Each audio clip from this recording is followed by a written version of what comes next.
I'm Gary Slyman. I'm the president and founder of Great Transition Strategies. Today's topic is the third in the series on organizational fitness, and today is execution. What I want to focus on in this video is you as the leader. What are your roles and responsibilities in the execution phase? So you're in the game, you've kicked off the project, off you go. There's really three elements, three principles I want to talk about. Number one, the game plan. Have you done all the work ahead of time?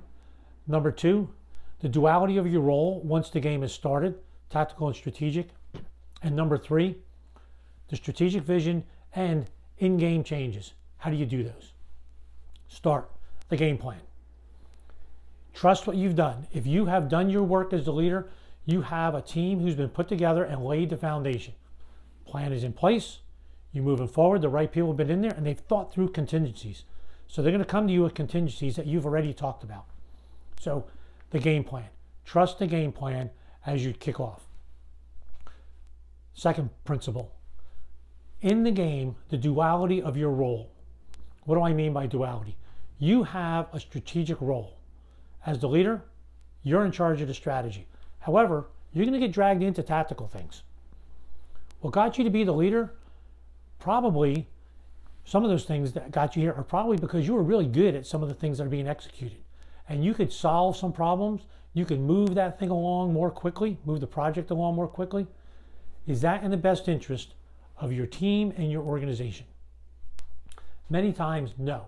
There are times where you need to be involved tactically, but strategically, you have to have the energy. There are going to be some strategic things that are going to come up, and we're going to talk about them in the next topic that we're talking about, where you need to have the energy. If you're involved, completely involved tactically, guess what? You're zapping your energy. You're using up the energy you have and you're going to need for the bigger, more strategic decisions that need to be made. So that's something to think of. You have a dual role. Involved tactically? Yep. Undoubtedly, there's going to be some things you need to be involved in. Think strategic. And here's a guiding principle to think about. I should be doing only what I can do. There are other folks that can do those other things, but there are some things that only you can do. So those are the things you need to focus on. Only what you can do. Last, in-game changes. Let's use a sports analogy in football. Head coach, what does the head coach do?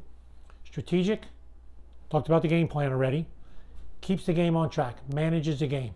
Personnel in and out, manages the other coaches, what they do. Manages the clock. They're the ones who are given the overall direction. If there's a change in strategy, who does it? You are going to do it. So that's what you need to think about. Only what I could do, but only you are the only one that can do this. So you have to be able to have your head up and back and be able to make some changes and override a number of folks that are making other decisions. Nope, this is who we're putting in. This is why we're doing it. Here's the direction we're going to go.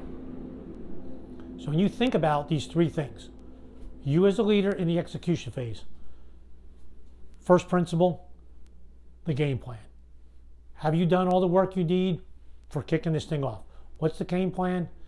Be confident in what you've put together if you've put the time in it, and move forward with the plan. Number two, the duality of your role. There's going to be some tactical involvement, but you need to keep the strategic vision. Do only what you can do. Lastly, in-game changes.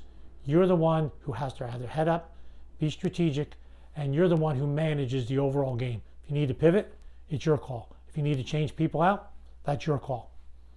Those if you're organizationally fit, everyone understands your role and responsibility, and they're going to give you that deference to making those types of decisions.